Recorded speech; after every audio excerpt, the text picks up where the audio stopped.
RB Sivaji அவருக்கு நான் அவர் கூட படம் பண்ணலை, இருந்தால் கூட எனக்கு வந்து ரொம்ப நெருங்கிய நண்பர். நிறைய வாட்டி நாம் வந்து மீட் பண்ணியிருக்கோம். இப்போ ரீசெண்டாக வந்து ஒரு 4 months பிஃபோர்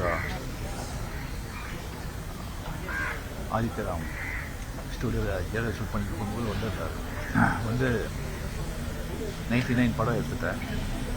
100 படம் எடுத்துட்டு முடிச்சுட்டு நான் ரிட்டையர் ஆகிறேன். ஸோ 100 படம் நீங்களே ஆக்ட் பண்ணணும். 2-3 ஸ்டோரி ரைட்டர்ஸ் வச்சுருக்கேன், நீங்கள் கேட்டு டெஃபினட்டாக பண்ணணும் அப்படின்னு சொல்லியிருந்தாங்க. நான் 100% உண்மையாக சொல்லுவேன். Just 2 months before KS Ravikumar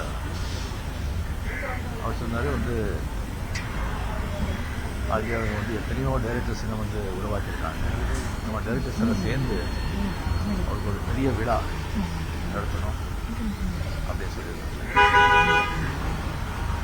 so இவ்வளோ வந்து ஒரு மிகப்பெரிய மனிதர், எத்தனையோ டைரக்டர்ஸுங்க உருவாக்கி இண்டஸ்ட்ரியை வந்து காப்பாற்றணும்.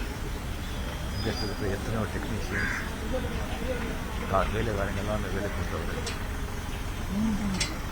அவர் வந்து 99 படம் எடுத்திருக்காங்க. எந்த படத்துலையும் எந்த ஒரு பெரிய பிரச்சனையும் வந்தது கிடையாது.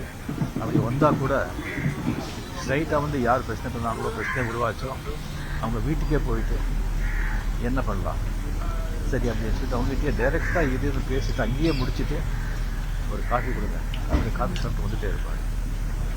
அந்த மாதிரி ஒரு ப்ராக்டிக்கலான மனிதர். அந்த காலத்தில் வந்து ஸ்டாண்ட் பை மே சின்ன பள்ளிவார் பிடிச்சிருப்பார். ரொம்ப நாணயம், நேர்மை, கடின உழைப்பு, தெய்வ பக்தி. அவர் மாதிரி ஆர்வி ஷோரி அவர்கள் நான் பார்த்தேன். எப்போவும் ரொம்ப ஃப்ரெஷ்ஷாக சந்தோஷமாக ஹாப்பியாக இருப்பார். நான் கேட்டேன் எப்படி இந்த காரணம் என்ன, ரொம்ப சந்தோஷமாக ஹெல்த்தியாக இருக்குன்னா நான் வந்து ரிஸ்க் எடுக்க மாட்டேன். ஜஸ்ட் என்னுடைய இது எனக்கு தெரியும், அதுக்குள்ளே நான் படங்கள் எடுப்பேன். படம் எடுத்த பிறகு அதுக்கப்புறம் எல்லாத்தையும் ஆண்ட மேலே விட்டுருப்பேன். அடுத்தது என்னன்னு போயிட்டே இருப்பேன். இவ்வளோதான், எது கொண்டு போகிறோம் அப்படின்னு சொல்கிறார். அந்த மாதிரி ஒரு அருமையான ஒரு ஆத்மா, அருமையான ஒரு பட்டு இந்த மாதிரி ஒரு அகால மரணம் ஆனது ரொம்ப ரொம்ப ரொம்ப வருத்தமாக இருக்குது. ஆத்மா சாந்தி அவங்க சார்ந்த எல்லாருக்குமே என்னுடைய ஆத்மா